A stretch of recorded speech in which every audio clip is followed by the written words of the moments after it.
हमारे साथ है मंदसौर नवनिर्माण संसदीय क्षेत्र के सांसद सुधीर गुप्ता। 2 साल मोदी सरकार 2 साल में मोदी सरकार ने कौन से काम किए और सुधीर गुप्ता ने कहाँ कहाँ वो पहुँचे, कहाँ कहाँ उन पहलुओं को उन्होंने छुआ। सुधीर गुप्ता जी, आपका बहुत बहुत स्वागत हमारे चैनल में। 2 साल मोदी सरकार, क्या है इसकी बैलेंस शीट? हिसाब किताब तो बहुत लंबा है, फहरिस्त भी बहुत लंबी है। 56 बड़ी योजनाएं और अगर एक एक काम को गिने तो लगभग 700 काम।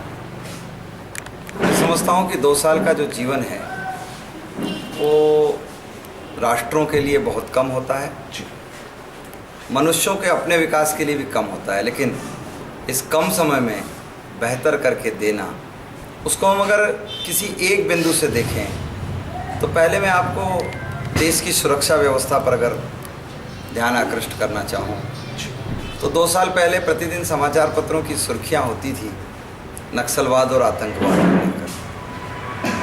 आज हम गर्व से कह सकते हैं कि उनको नियंत्रित करने के बड़े स्तर पर प्रयास हुए हैं और उसके सार्थक परिणाम भी आए हैं। आतंकवादियों और नक्सलवादियों से लड़ने वाली हमारी देश की सुरक्षा व्यवस्थाओं का मनोबल बढ़ा है। डिजास्टर मैनेजमेंट के संबंध में हम बात करें तो हमने केदारेश्वर की तबाही देखी थी। वही डिजास्टर मैनेजमेंट आज दुनिया में हमारा नाम इस देश का ऊपर कर चुका है। वही सारे कर्मचारी, वही सारे प्रबंधन नेपाल में हमने जिस कुशल तरीके से व्यवस्था दी है, तो मालदीव में पानी की कमी को लेकर हमारे हवाई बेड़े ने जैसा कुशल प्रबंधन करके दिखाया है, तो डिजास्टर मैनेजमेंट का कमाल हमने कश्मीर की तबाही में देखा है। तो डिजास्टर मैनेजमेंट का कमाल हमने भारत के बाहर इराक की उन व्यवस्थाओं में देखा जिसमें 3000 से अधिक भारतीयों और साथ साथ 48 देशों के लोगों को हम निकाल कर ले आए। पड़ोसी से संबंधों की बात करें तो 2 साल पहले तक तो बांग्लादेश और हम आँख मिचोली ही खेल रहे थे। श्रीलंका हमारे मछुआरों को फांसी देने के क्रम में खड़े करा था। तो आज पड़ोसी मित्रों से हमारे संबंध चीन सहित उन तमाम देशों से सुधरे हैं। मानसरोवर जाने का रास्ता खुला है। तो आज 15,000 विद्यार्थी चाइना में अध्ययनरत हैं। 10 बड़े MOU एजुकेशन सेक्टर में साइन हुए हैं। तो हमने अपने विकास की इस सोच को पड़ोसियों के साथ मिलकर आगे बढ़ाया है। तो नेपाल में हमारे हाइड्रो प्रोजेक्ट बहुत तेज़ी से काम करने के लिए आगे बढ़ रहे हैं। तो दक्षिण एशिया में हम थाईलैंड तक पुलों और सड़कों के माध्यम से भारतीय जनता को नीचे तक ले जाने का बड़ा प्रयास कर रहे हैं। पड़ोसी देशों से संबंध, हमारे दक्षिण एशिया के संबंध, जापान जिसने हम पर प्रतिबंध लगाया हुआ था, 2 ही साल ऐसे हैं जिसमें प्रतिबंध समाप्त करके हमने अपने आप को आगे बढ़ाया। इस प्रकार से विदेशों की बात कर रहे हैं, विदेशों की आप जिस प्रकार से सारी बात आपने रखी और नरेंद्र मोदी लगातार विदेशों में यात्राएं कर रहे हैं। सुधीर भाई, मैं आपसे एक सवाल यहाँ पर जानना चाहता हूँ। आज अमेरिका शक्तिशाली देश के रूप में माना जाता है, आर्थिक में अमेरिका संपन्न है, तो अपना भारत कब संपन्न बनेगा? का अमेरिका का आदमी वीजा लेकर उस लाइन में खड़ा रहे भारत में आने के लिए, वो देश कब बनेगा अपना भारत? 125 करोड़ हिंदुस्तान के निवासियों से जब आप मिलोगे गांव में, आज भी नाली, खरंजा, वही डेवलपमेंट मानते हैं इंडिया में, वही डेवलपमेंट सर पर छत, इसकी समस्या खड़ी है। और उसके पीछे के बिंदु को चिंतन अगर करेंगे, यही मैं तुलना भी करना चाह रहा हूँ कि क्या आज देश के अगर इंफ्रास्ट्रक्चर पर बात करें, खेती किसानी पर बात करें हम, तो 2 साल पहले तक खाद के लिए कतार में खड़ा था किसान। होने वाले हैं प्रथम पंक्ति में कब आके खड़ा हो रहा है भारत? मोदी जी को कितना समय इसमें लगना है? एज डू बिजनेस देखें आप, अगर प्रथम पंक्ति में खड़े करना है तो विश्व के उन मानदंडों के हिसाब से हमारी अपनी व्यवस्था और प्रबंधन की सुदृढ़ता का प्रश्न खड़ा होगा। आम आदमी मैन टू मैन कैसे देश के लिए, इंफ्रास्ट्रक्चर के लिए काम करेगा, वो प्रश्न खड़े होंगे। और दुनिया के बाज़ारों से हम अपने लिए धन कैसे लेकर आ सकते हैं, वो प्रश्न खड़े होंगे। उस प्रश्न का उत्तर डिजिटल इंडिया में है, उस प्रश्न का उत्तर स्किल इंडिया में है, उस प्रश्न का उत्तर मुद्रा बैंकिंग में है, उस प्रश्न का उत्तर स्टार्टअप में है, उस प्रश्न का उत्तर मेक इन इंडिया में है। और वो सफल हुआ है दुनिया के 4 करोड़ अवसरों पर जो रोजगार के अवसर हैं। समय कितना समय मानते हैं अपन देश प्रथम पंक्ति? मेरा सीधा सवाल आपसे पूछो। मैं एक बात बता दूं, सामान्य से सामान्य आदमी समझता है कि राष्ट्रों के विकास के क्रम को सुधारना, हमने जापान को देखा है। जापान जब हिरोशिमा और नागासाकी के उस तबाही के दौर में गरीबी के मंजर से जूझ रहा था, लगातार उनके प्रधानमंत्री ने 3 वर्ष सारी दुनिया का विश्वास जीता था। लोग कहते हैं मोदी जी विदेश गए हैं।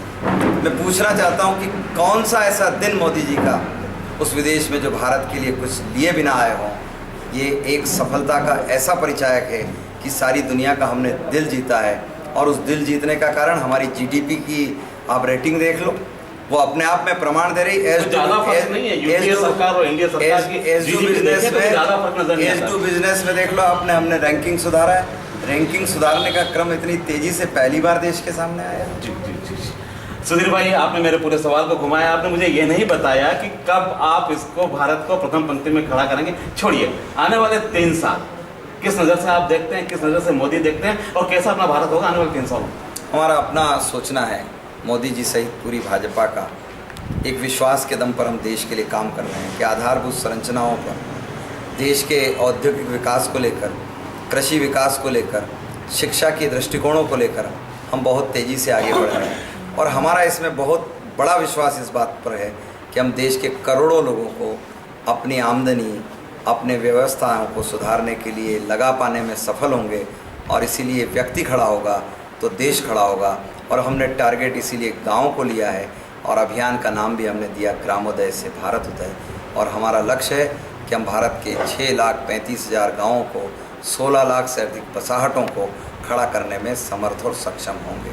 नीमच मंदसौर संसदीय क्षेत्र की अपन बात करें, जिस प्रकार से आप अभी बता रहे थे, अंडर 20 ओवर 20 की आप जो बात कर रहे थे कि पहले कितने थे, कितने सेंक्शन हुए, ठीक है, अच्छा काम आपने किया।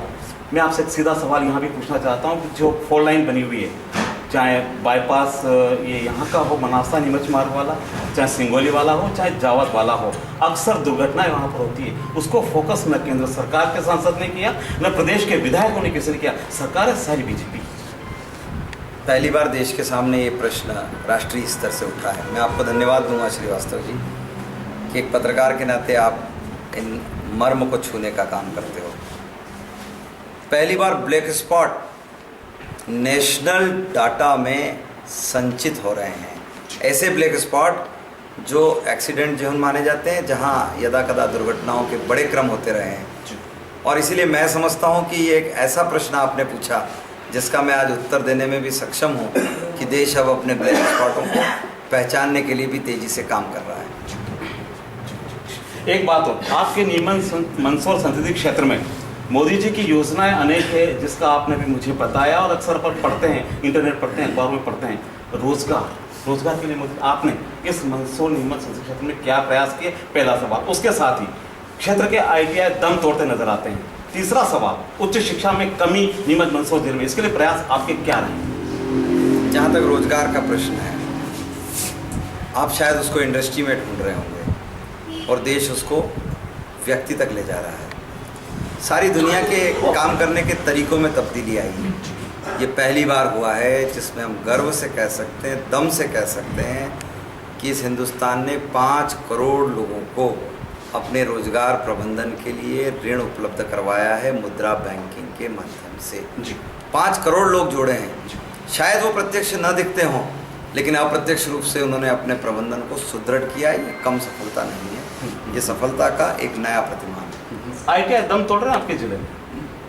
नहीं, ITI का जहाँ तक शिक्षा की उन व्यवस्थाओं का एकदम माइक्रो लेवल पर स्टाफ की व्यवस्था, इससे अस्पताल भी जूझते हैं, इससे शिक्षा संस्थान भी जूझते हैं, इससे शासकीय सारे के सारे संस्थानों में जो स्वीकृतियाँ उनकी तुलना में कम है।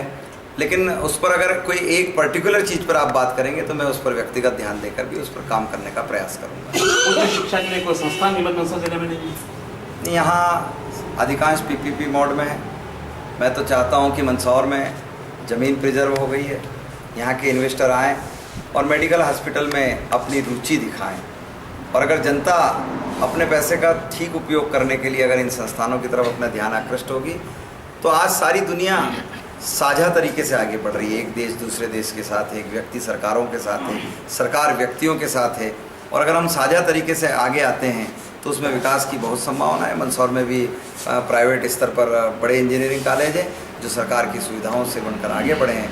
नीमच में भी अगर कोई ऐसे संस्थान या व्यक्ति आते हैं तो मैं उन्हें और सहयोग देने के लिए तत्पर हूँ।